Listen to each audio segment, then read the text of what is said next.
She trusted him. That was her last mistake. Her name was Sarah, and she believed she had found her fairy tale romance. His name was Leo, and he was everything she had ever dreamed of: charming, attentive, and incredibly successful. Their first few months were a whirlwind of romantic dinners, surprise getaways, and promises of a future together. He told her she was the most amazing woman he had ever met, and she felt like she was finally living the life she deserved. Her friends were happy for her. Her family adored him. Everything was perfect, or so it seemed. The first crack appeared subtly. It started with small comments about her friends, little suggestions that maybe they weren't the best influence on her. He'd say things like, "They just don't understand our connection," or "I just worry they're holding you back." At first, Sarah defended them, but Leo was so persuasive, so seemingly concerned for her well-being, that she started to pull away from her closest friends.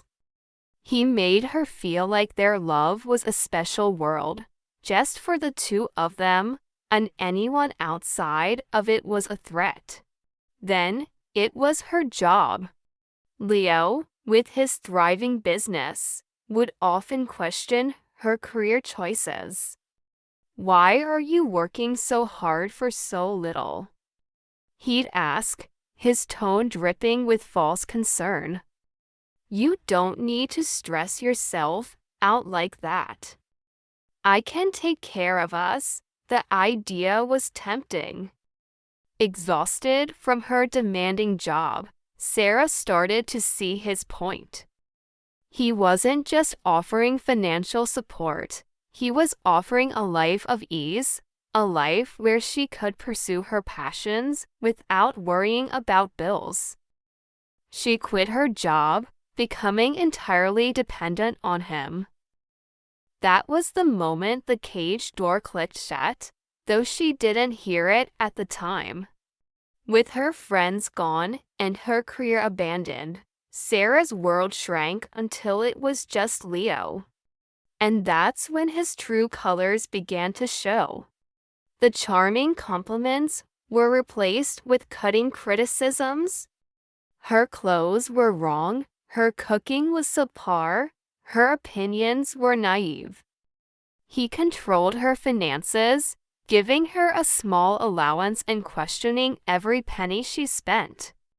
He checked her phone, her emails, her social media, accusing her of betrayals she never even imagined.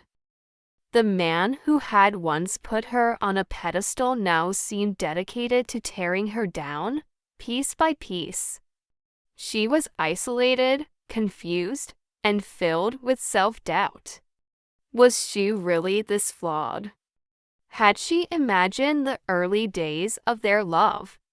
He had an answer for everything. "I'm only hard on you because I love you and want you to be your best self," he would say, his voice calm and reasonable after every outburst. He was a master of manipulation, twisting reality until she no longer trusted her own mind. She felt trapped, a shadow of the vibrant woman she once was. Every day was a walking on eggshells, trying to predict his moods and avoid his anger. The turning point came one afternoon when she overheard him on the phone. He was speaking to a friend, laughing about how well-trained she was, how easy it had been to get her to give up everything. He described her with such contempt, such dismissive cruelty, that the illusion shattered instantly. It wasn't love. It was a game of power, and she was his pawn. That night, with Leo sleeping soundly, Sarah packed a small bag with shaking hands. She took only what she could carry and slipped out into the darkness. She didn't know where she was going, but she knew she couldn't stay. Rebuilding her life was the hardest thing she had ever done. She had to reconnect with friends she had pushed away, find a new job, and learn to trust herself again. It was a long and painful journey. But with every step she took on her own, she felt stronger. She learned that true love doesn't isolate you, it helps you grow. It doesn't control you, it sets you free. Her trust in Leo had been her last mistake with him, but walking away was her first step toward her true self.